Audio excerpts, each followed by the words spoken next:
3 મેના રોજ યોજાયેલી નીટની પરીક્ષાનું પેપર ફૂટ્યાની શંકાથી પરીક્ષા રદ કરાઈ હતી, જે બાદ વિરોધ થયો. રાહુલ ગાંધીએ ટ્વીટ પણ કર્યું અને પેપર યોજાય તે પહેલા જ પીડીએફ વાયરલ થવાના પુરાવા પણ મળ્યા. હવે 21 જૂનના રોજ ફરીથી પરીક્ષા યોજાશે અને વારંવાર પેપર ફૂટ્યાની ઘટના બની રહી છે. સારું છે કે સરકારી ભરતીઓની પરીક્ષા બાબતે એજન્સીઓને અને સરકારને નાક છે નહીં. બાકી વારંવાર આવી પ્રકારની ઘટનાઓ બને તો બનતા નાક કપાઈ ન જાય અને એમાં વાર પણ ન લાગે. નેશનલ ટેસ્ટિંગ એજન્સીએ બિલકુલ એ જ નફટાઈથી અને બેશરમીથી કહી દીધું કે પેપર ફૂટ્યું છે. અમે તમારી પાસે કોઈ ફી નથી લેવાના, કોઈ રજીસ્ટ્રેશન નથી કરાવવાના અને 23 લાખ વિદ્યાર્થીઓએ જે પરીક્ષા આપી હતી એ પરીક્ષા ફરીથી થવાની છે. કોઈની પાસે એ જવાબ નથી કે પેપર લીક થાય છે તો તે સિસ્ટમમાં રહેલા માણસો કોણ છે?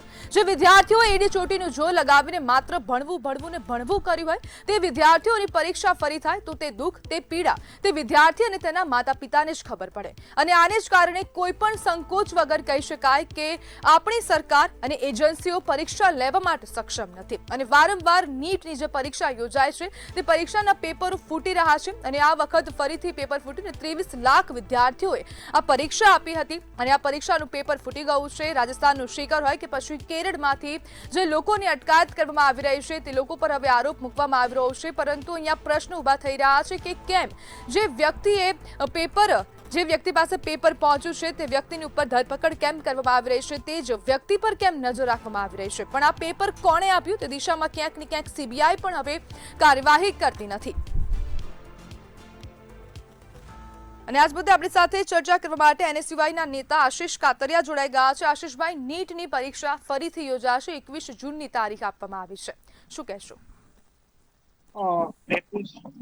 21 જૂનની તારીખ આપવામાં આવેલી છે, પણ શિક્ષણ મંત્રીને એવું લાગે છે કે વિદ્યાર્થીઓને આવી રીતના હેરાન પરેશાન કરી અને જે ભાજપના જ મળતિયા છે અને પોતાના મળતિયા દ્વારા પેપર ફોડવામાં આવે, વિદ્યાર્થીઓને આવી રીતના હેરાનગતિ થાય છે અને કંઈક ને કંઈક વિદ્યાર્થી એટલો બધો પૈસા ભરી એવી હાઈફાઈ સ્કૂલમાં ભણે છે કે એનો બાપ અને એનો દીકરો એટલી મહેનત કરે છે, જે દીકરાને એટલી મહેનત કરાવે છે, પોતાના બાપ પાસે એટલી બધી જમીન નથી હોતી, એવી પૈસાની કઈ હોતી નથી, છતાં વ્યાજે પૈસા લાવીને પેટે પાટા બાંધીને અને વિદ્યાર્થીઓને એના છોકરાને ભણાવે છે.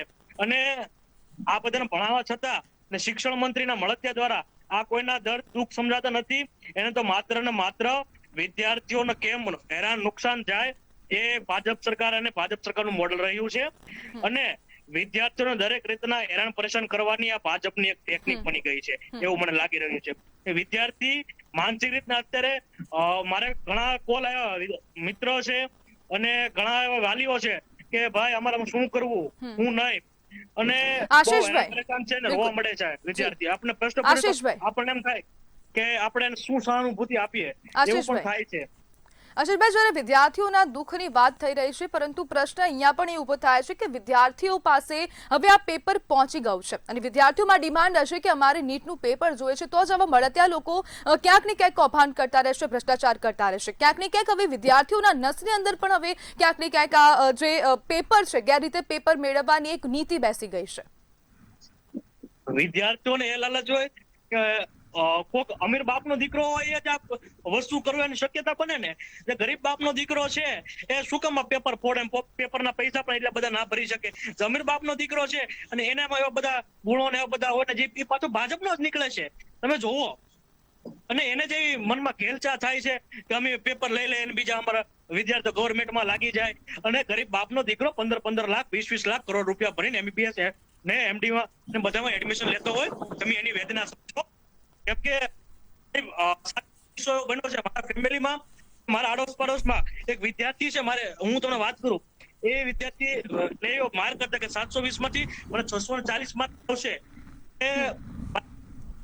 અને વિદ્યાર્થી સાવ તૂટી ગયો. આ સમાચાર મળ્યા એટલે મેં જાણ કરી તો ભાઈ આ રીતના બનાવ બન્યો છે, તો વિદ્યાર્થી સાવ રડી પડ્યો અને આ રીતના ઘટના બને છે અને એનો બાપ પણ ધ્રુજકા હોવા મળ્યો માથું નાખી. તો હું પૂછવા માંગુ છું, તમે આવા બધા પેપર ફોડનારો બધા આ બધા છે, તમે એને પકડો ને. ગુજરાતમાં ડ્રગ્સ ને દારૂ બધું આવું પકડાય છે, ના કેમ નથી પકડતા? આ બધા તમારા ભાજપના મળતિયાઓ છે, ના નથી કેમ પકડતા? જયારે તમારી બીજી વાત આવે ના બધી વાત કરો છો પકડવાની. આશીષભાઈ, હવે આપ જે ધરપકડની વાત કરી રહ્યા છો, પકડવાની વાત કરી રહ્યા છો, તો અહીંયા પ્રશ્ન અહીંયા પણ ઊભા થઈ રહ્યા છે કે હવે જેની પાસેથી પેપર પકડાયું તેની ઉપર કાર્યવાહી કરાય, તેની ધરપકડ કરાય, પરંતુ કોણે પેપર આપ્યું તે તો હજુ સીબીઆઈ ધ્યાનમાં જ નથી લેતું તેવું લાગી રહ્યું છે. એ તો આમાં તો ભાજપના મળતિયાઓ જ છે. મને ચોખ્ખી રીતના કોને આમાં મોદી સાહેબ ને શાહ સાહેબ, હું ચોખ્ખા નામથી કહું છું, મોદી સાહેબ અને શાહ સાહેબ અને શિક્ષણ મંત્રી જે છે ને એ બધાને મળતિયા જ હોય. આમાં બીજું કઈ ના હોઈ શકે. અને આમાં પૂરેપૂરું ભાજપના દલાલો અને ભાજપના જે મોટા પાર્ટી હોય એના છોકરાના પેપર આપે અને એને છોકરાને કોઈ એટલી બધી ફી ને ભરવી પડે અને એના માટે આ બધું ષડયંત્ર કરેલું છે. બીજું કાંઈ છે નહીં. આમાં તમે જે ખુલશે ને નામ ને કઈ વધારે તપાસ થાય આરોપી પકડાઈ જાય ને તો તે પછી સ્ટે લાવીને બધું શું કહેવાય કેસ રફે દફે કરી દે છે. કોશિંગ લાવીને કે અમારા ઉપર થયેલ કેસ આ ખોટો છે એ રીતના કરીને બધું રફે દફે કરવાના બધા ઇંતજામ અને બધું કરેલું જ હોય છે. એટલે પકડાશે કાંઈ કે મોટી માછલીઓ કઈ હાથમાં આવવાની છે નહીં. મને એવું લાગી રહ્યું છે આના શાસનમાં. ભાજપ એટલે એક ભ્રષ્ટ ભાજપ. સાવ ગુજરાત અને ગુજરાતના 17 લાખ અથવા વધારે વિદ્યાર્થીઓ 17 લાખ ને 77,000 જેટલા વિદ્યાર્થીઓ પરીક્ષા આપી હતી અને ગુજરાતના 77,000 અને ઓલ ઓવર ઇન્ડિયાના 22 લાખથી વધારે વિદ્યાર્થીઓ પરીક્ષા આપી. એના કોઈ વિદ્યાર્થીનું રુદન નથી જોવાતું, કોઈ મા બાપની પીડા નથી જોવાતી. એને માત્ર પોતાના ખિસ્સા ભરાય અને એ બાબતે જેને અને જેમ પૈસો આવે એને એ જ મતલબ છે, બીજો કઈ મતલબ છે જ નહીં. હું એક સ્પષ્ટપણે આપને કહેવા માંગુ છું મીડિયાના માધ્યમથી. જી બિલકુલ આશીષભાઈ, આશા છે કે જે રિયલ કલ્પ્રિટ છે તેને પકડવામાં આવે. જોડાવા બદલ આપનો આભાર.